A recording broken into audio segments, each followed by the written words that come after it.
Hello అండి, అందరు ఎలా ఉన్నారు? Welcome back to my channel Lalitha's home food. మొన్న పెట్టిన పండు మిరపకాయ పచ్చడి చాలా మంచి రెస్పాన్స్ వచ్చిందండి. అందరికీ పేరు పేరున చాలా థ్యాంక్ యూ. అలాగే చూడని వాళ్ళు ఉంటే ఒకసారి చూసేయండి. ఇక్కడైతే నేను మీకు చూపిస్తున్న రెసిపీ బంగాళదుంప వేపుడు. అరే, బంగాళదుంప వేపుడు అందరికీ వచ్చిందే కదా, ఒక్కొక్క ఇంట్లో ఒక్కొక్క రకంగా చేస్తూ ఉంటారు. నాకు తెలిసిన ఫ్రెండ్స్ అండ్ ఫ్యామిలీస్లో బంగాళదుంప వేపుడికి చాలామంది ఫ్యాన్సే ఉన్నారండోయ్. కానీ ఈసారి మనం కొత్తగా కొంచెం ట్విస్ట్తో చేసుకుందాం. అదేనండి, కొంచెం టేస్టీగా చేసుకుందాం అని అంటున్నాను అనమాట. అది ఎలాగో చూసేద్దాం పదండి. ఇంతకీ మీకు బంగాళదుంప వేపుడు అంటే ఇష్టమేనా? ఇష్టమైతే ఈ వీడియోని లైక్ చేయండి. అలాగే ఎక్కడ స్కిప్ చేయకుండా అయితే చూడండి. అలాగే సబ్స్క్రైబ్ చేసుకొని వాళ్ళైతే ముందుగా నా ఛానల్ని సబ్స్క్రైబ్ చేసుకోండి. ఇక్కడ మీకు సౌండ్ వస్తుంది కదా, చాలా క్రిస్పీగా ఉంది. ఇంకొకటి, మనం బయట ఎప్పుడైనా మీల్స్ పార్సిల్ తెచ్చుకున్నప్పుడు దాంట్లో ఖచ్చితంగా ఒక ఫ్రై ఇస్తారు. అప్పుడప్పుడు మనకి ఇలా aloo fry or aloo 65 colour వేసి రెడ్డిష్గా మనకి ఇస్తూ ఉంటారు. అది అక్కడే తింటే మనకి బాగానే క్రంచీగా ఉంటుంది. కానీ ఇంటికి తెచ్చుకున్నాక చూస్తే అది బాగా ముద్దగా అయిపోతుంది అనమాట. అంటే బంగాళదుంప గుణమే అంతలేండి. కానీ ఇక్కడ మనం కొన్ని టిప్స్ యూజ్ చేద్దాం. వీడియోలోకి వెళ్ళిపోదాం పదండి. ఇక్కడ నేను చూపిస్తున్న బంగాళదుంప ఇట్లా 4 తీసుకున్నానండి. ఇక్కడ ఏంటి ఇలా పీల్ ఆఫ్ చేసినట్టు ఉన్నాయి అని అనుకుంటున్నారా? అస్సలు కానే కాదండి. ఇక్కడ ఏంటి అంటే కొత్తగా వచ్చాయండి. ఇప్పుడు సీజన్ కదా, మనకి కొత్త బంగాళదుంపలు అయితే వచ్చాయి. దాని తొక్క అనేది చాలా పలచగా ఉంటుందన్నమాట. ఇవే మనకి ఫ్రైకి చాలా బాగా పనికొస్తాయి. మనకి ఎప్పుడైనా మీరు సినిమా హాల్స్లో అక్కడ ఇక్కడ చూసినప్పుడు ఫ్రెంచ్ ఫ్రైస్ చేస్తూ ఉంటారు కదా, అవి ఇలా లేతగా ఉన్న కాయన్నే తీసుకొని కట్ చేసి ఫ్రిడ్జ్లో పెట్టేసుకుంటారనమాట. డీప్ ఫ్రిడ్జ్లో మనం అడిగినప్పుడు వాటిని ఫ్రై చేసి సాస్ వేసి ఇస్తారు. సో అలాంటి బంగాళదుంపలే మనకి ఇప్పుడు దొరుకుతాయండి. మీరు ఇవి గుర్తుపెట్టుకోండి. తర్వాత కొన్ని రోజులు అయిన తర్వాత ఎండాకాలంలో అలా వచ్చే కొంచెం ముదిరివి దొరుకుతాయి. వాటికి పిలకలు వచ్చేస్తూ ఉంటాయి. అదేనండి, కొంచెం మొలకలు వస్తూ ఉంటాయి అన్నమాట. అవి అంత టేస్టీగా ఉండదు ఈ ఫ్రై చేసుకోవటానికి. అలాగే మనం బంగాళదుంప కోసేటప్పుడు కూడా కొంచెం జాగ్రత్తగా కొయ్యాలండోయ్. ఇలాంటి ఫ్రైకి మనము ముక్కలు అనేవి స్క్వేర్ షేప్లో వచ్చేలాగా కొయ్యాలి. దానికోసం మనం ఏం చేయాలి అని అంటే, ముందుగా పీల్ చేసేసి చక్కగా వాటిని కడిగేసుకొని మనం అడ్డంగా ముక్కలు రౌండ్గా కొయ్యాలండి. వాటిని స్ట్రైట్గా పెట్టుకొని పిల్లలకి ఇచ్చేటట్టు అయితే ఫ్రెంచ్ ఫ్రైస్ లాగా మనము ఫ్రై చేసి ఇచ్చేయచ్చు. కానీ మనం ఇక్కడ పప్పులోకి చేసుకుంటున్నామండి సైడ్ డిష్గా. అందుకని నేను ఇక్కడ వీడియోలో చూపిస్తున్నట్టుగా వాటిని ఒకదాని మీద ఒకటి పెట్టి ఇలా స్క్వేర్ షేప్లో కట్ చేసుకోండి. నార్మల్గా అయితే మనకి ట్రయాంగిల్ షేప్లో కూడా కట్ చేసుకోవచ్చు, బట్ వేగడానికి చాలా టైం పట్టేస్తుంది అనమాట.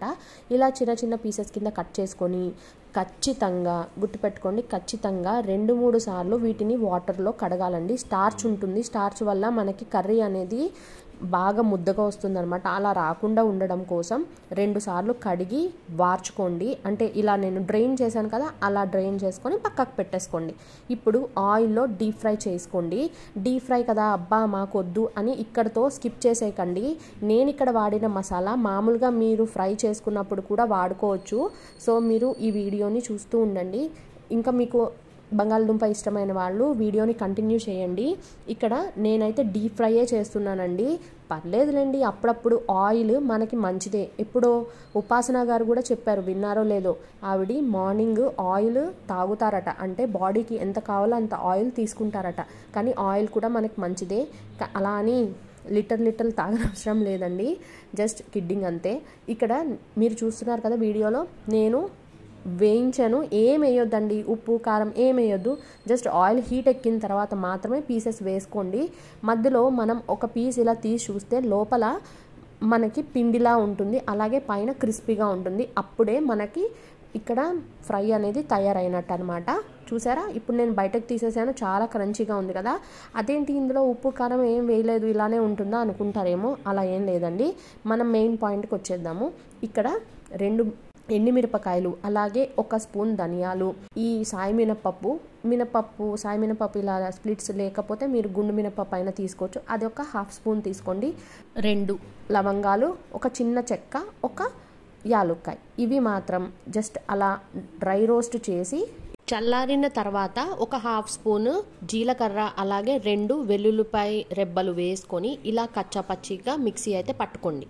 ఇలా కచ్చాపచ్చిగా మసాలా అయితే ప్రిపేర్ చేసుకోండి. ఇంకా ఎక్కువ వేయని అవసరం లేదండి. ఎక్కువ వేస్తే మనకి ఘాట్ ఎక్కువైపోయి ఆలు ఫ్లేవర్ దెబ్బతింటుంది, అదే పోతుందండి.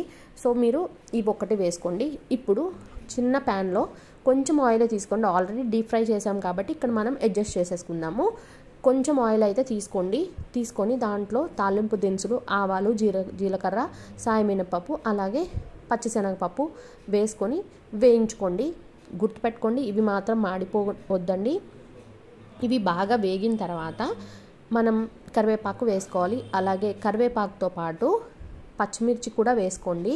పచ్చిమిర్చి చీల్చి అంటే మీరు కట్ చేసి వేసుకుంటే మీకు ఫ్లేవర్ అనేది ఆ ఫ్రైకి బాగా యాడ్ అవుతుందన్నమాట. ఇప్పుడు చూసారు కదా నేను వేసాను. అలా పచ్చిమిరపకాయలు, కరివేపాకు వేగిన తర్వాత పసుపు వేసుకొని కారం కూడా వేసుకోండి. మీరు ఆల్రెడీ ఎండుమిరపకాయల్లో ఉన్న కారం మీకు సరిపోతుంది అని అనిపిస్తే మీరు అక్కడితో ఆపేయచ్చు. మీకు ఇంకొంచెం యాడ్ చేసుకోవాలనుకుంటే యాడ్ చేసుకోండి. ఇక్కడైతే నేను ఒక 1 స్పూన్ వరకు కారం అయితే యాడ్ చేసుకున్నానండి. ఇక్కడ పోపు మాడిపోతుంది, నేను వీడియో తీస్తున్నాను కదా, అందుకని స్టవ్ అయితే ఆఫ్ చేసేసాను. ఆఫ్ చేసి కారం వేసుకున్నాను. మీ కనుక బాగా వేడిగా ఉంటే మాత్రం కారం వెంటనే వేసేద్దండో గొట్టురు వచ్చేస్తుంది ఇల్లంతా. సో ఒకసారి అలా ఆఫ్ చేసిన తర్వాత కారం వేసుకొని మనం వేయించుకున్న ఈ ముక్కలు వేసేసుకున్న తర్వాత ఉప్పు ఇప్పుడు వేసుకోవాలండి. తర్వాత మనం పట్టి పెట్టుకున్న ఈ డ్రై మసాలా కూడా వేసేసుకొని ఇప్పుడు స్టవ్ ఆన్ చేసుకోండి ఒకసారి. ఎందుకంటే ఆయిల్, ఉప్పు, కారం, మసాలా అనేవి ఈ పొటాటో చిప్స్కి అయితే బాగా పడుతుందండి. మీకు క్రంచీ సౌండ్ కూడా భలే వస్తుంది. కొంచెం అంటే ఒక 2 మినిట్స్ కూడా అవసరం లేదు. జస్ట్ ఒక 1 మినిట్ ఒకసారి ఫ్రై చేసేస్తే కరివేపాకు ఫ్లేవర్ అలాగే పచ్చిమిర్చి ఫ్లేవర్ బాగా పడుతుందన్నమాట. చూసారా ఎంత క్రంచీగా ఉందో. మీ ఫ్రెండ్స్ అండ్ ఫ్యామిలీకి తప్పకుండా షేర్ చేయండి. బంగాళదుంప అంటే ఇష్టం ఉన్న వాళ్ళకి, ఇష్టం లేని వాళ్ళకు కూడా ఒకసారి షేర్ చేస్తే ఇలాంటి రెసిపీస్ చేసుకొని తింటూ ఉంటారు. చాలా బాగుంటుందండి. మనకి సైడ్ డిష్ కింద సాంబార్లోకి ఇంకా బాగుంటుంది. అలాగే పప్పు చేసుకున్నప్పుడు పెరుగులోకి కూడా చాలా అంటే బాగుంటుంది. ఈ వేపుడిని ఎప్పుడైనా సరే మనం ఒక హాఫ్ అన్ అవర్లో లంచ్ చేస్తాము అన్నప్పుడు చేసుకుంటే మనకి క్రిస్పీనెస్ ఎక్కువగా ఉంటుందండి. మనం ఆవకాయ పచ్చడి ఆర్ పండు మిరపకాయ పచ్చడి ఇప్పుడు సీజన్ కదండి, అది వేసుకొని చక్కగా నెయ్యి వేసుకొని దీన్ని సైడ్ డిష్గా పెట్టుకొని తింటే అద్భుత లాగా ఉంటుంది కదా. చూసారా, నేను వీడియో కోసమని కొంచెం అన్నం అయితే తీసి అసలు కాలిపోతుందండి చెయ్య. మీరు ఇక్కడ చూస్తున్నట్టయితే కరివేపాకు కూడా చాలా వేగిపోయింది. మనం ఇవన్నీ జాగ్రత్తగా సిమ్లో పెట్టుకొని చేసుకుంటేనే చాలా బాగుంటుందండి. చూసారా, మనకి ముద్ద అయింది, అలాగే ఫ్రెష్గా పొడిగా కూడా ఉందండి. మీరు తప్పకుండా ట్రై చేసి నాకు కామెంట్ సెక్షన్లో కామెంట్ చేయండి. మీరు సపోర్ట్ చేస్తున్నందుకు చాలా అంటే చాలా థ్యాంక్ యూ అండి. Keep smiling. Thank you for watching. డిస్క్రిప్షన్లో అలాగే కామెంట్ సెక్షన్లో మరిన్ని రెసిపీస్ ఉంటాయండి. తప్పకుండా మీకు టైం ఉన్నప్పుడు ఒకసారి వాచ్ చేయండి. అన్నట్టు లైక్ అండ్ సబ్స్క్రైబ్ చేశారు కదా.